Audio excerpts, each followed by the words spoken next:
Salam dostlar, bugünkü qonağım 11-ci sinif şagirdi Nuray Məmmədlidir. Xoş gəlmisən Nuray. Xoş gəldin. Təşəkkür edirəm ki, uzun aylardan sonra təklifimi qəbul elədin. O sosial fobiyanı yıxa bildin. Nuraya bəzi suallar verəcəm. Əslində konkret mövzu üzərində hərəkət eləməyəcəm. Yəni belə deyək də, sırf şagird, valideyn təhsil sistemi ilə bağlı belə deyək, ümumi bir neçə sual verəcəm və səmimi düşüncələrini öyrənmək istəyirəm. Ümid edirəm sizin üçün də maraqlı olar. Videonu bəyənməyi, paylaşmağı, abunə olmağı və rəylərdə öz fikirlərinizi bölüşməyi unutmayın. Oraya belə bir sualla başlayayım. Səncə valideynlər şagirdləri ən çox hansı mövzularda səhv anlayırlar? Məncə uğursuz nəticə göstərəndə.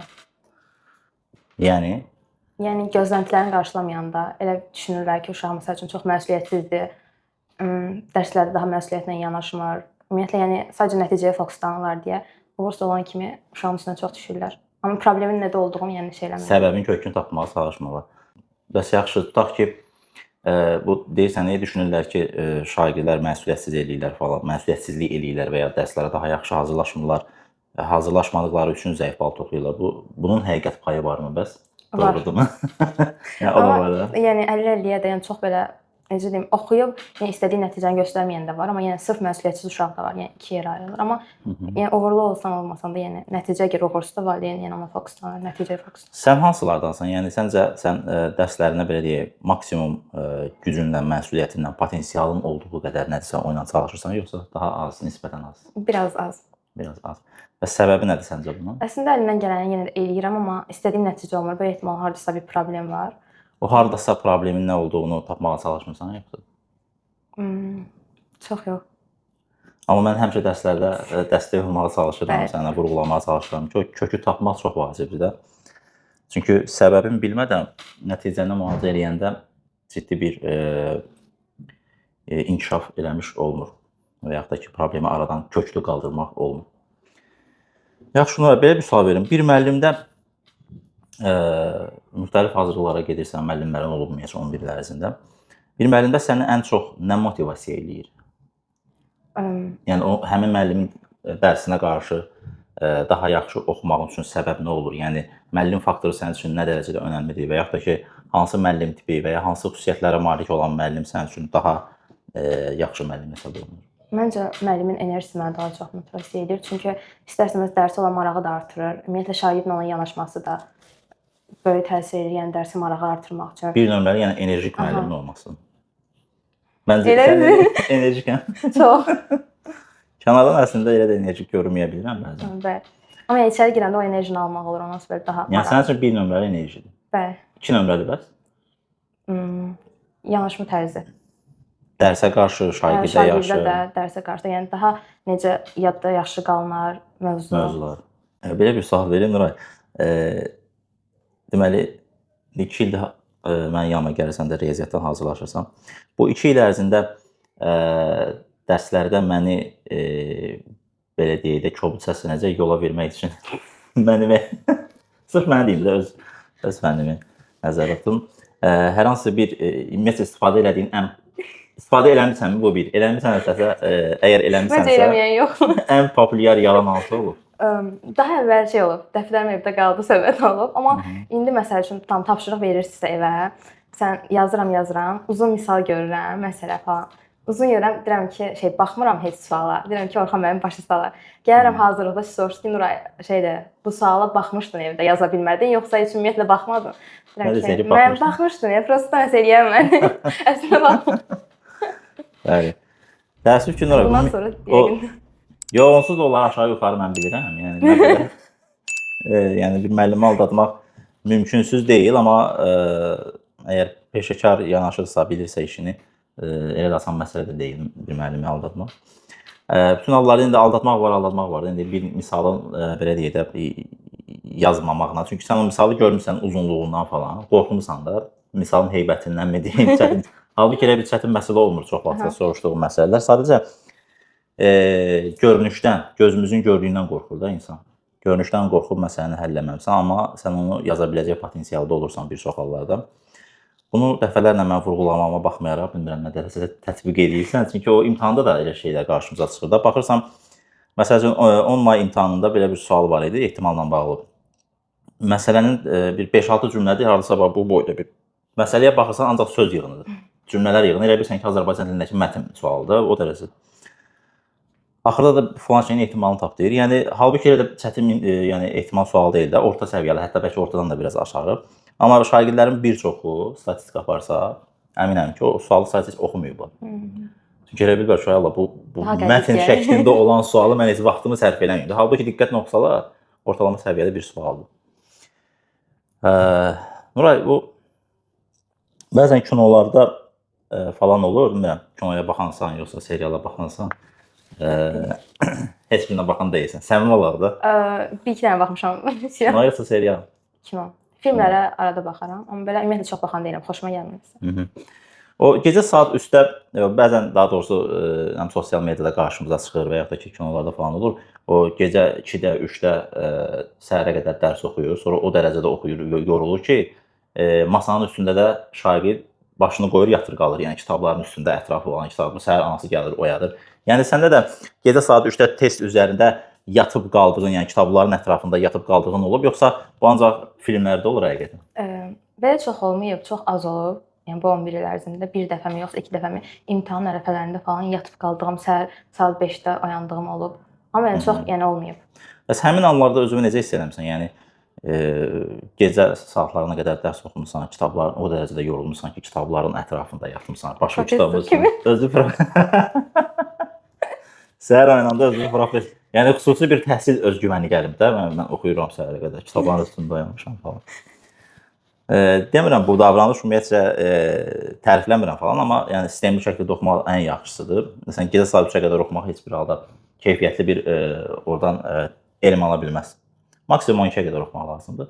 12-dən sonra yatmaq lazımdır. Yəni gecə 2-3 yatma saatıdır, oxuma saatı deyil əslində. Sadəcə maraqlı bir situasiyaya da ağlıma gəldi, onu soruşmaq istədim.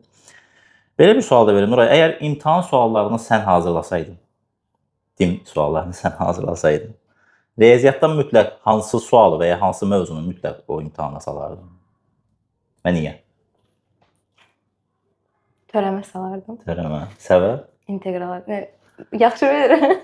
Yaxşı bilgin olardı. Amma yəni məsəl üçün 2 cür var da. Törəmə salmaq istəyərdim və yaxud da integral olsun ki, yəni uşaqlar bilsələr yazalar və yaxud da ehtimal salardım. Amma əslində riyaziyyatın ən çətin mövzularını salmağa çalışırsan. Amma yox, yəni məsəl üçün daha zəif uşaqları düşünsəm eləsən, belə çoxluqlardan falan salardım ki, yəni işarələrini bilsələr yazsınlar da. Burada empatiya hissinin, bacarığının yüksək olduğunu görürəm səndə. Yəni özümdən başqa digərlərində fikirləşirəm. Yox, zarafat üçün demirəm, səndə o xüsusiyyətlər var həqiqətən və bu çox müsbət və təqdirə layiq haldır əslində. Nuray, bəs hazırlıq prosesində, universitetdə hazırlıq olsun, ən çox imtahanlara hazırlıq prosesində valideynlərinin sənə dediyi ən, belə deyək də, qıcıqlandırıcı, səndə və yaxud da ki, aqressiya yaradan fikir, cümlə nədir? Sən şeydir, niyə filankəs kimi olmursan, filankəs uşağı? Filankəsin uşağı. Samaya xalan uşaqları. Yəni çox, mən çox... Müqayisə də. Yəni müqayisə çox, yəni başından bəri çox səhv düşündürür. Prosta valideynlərin, yəni günümüzdəki çox valideyn başa düşmür də, yəni belə deyim, müqayisə eləmək. Elə bir ki, yaxşı olacaq. Biraz səmimi, daha təmimi danışaq.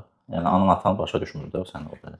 Nə dərəcədə səni məsələn faiz olaraq ifadə edərsən?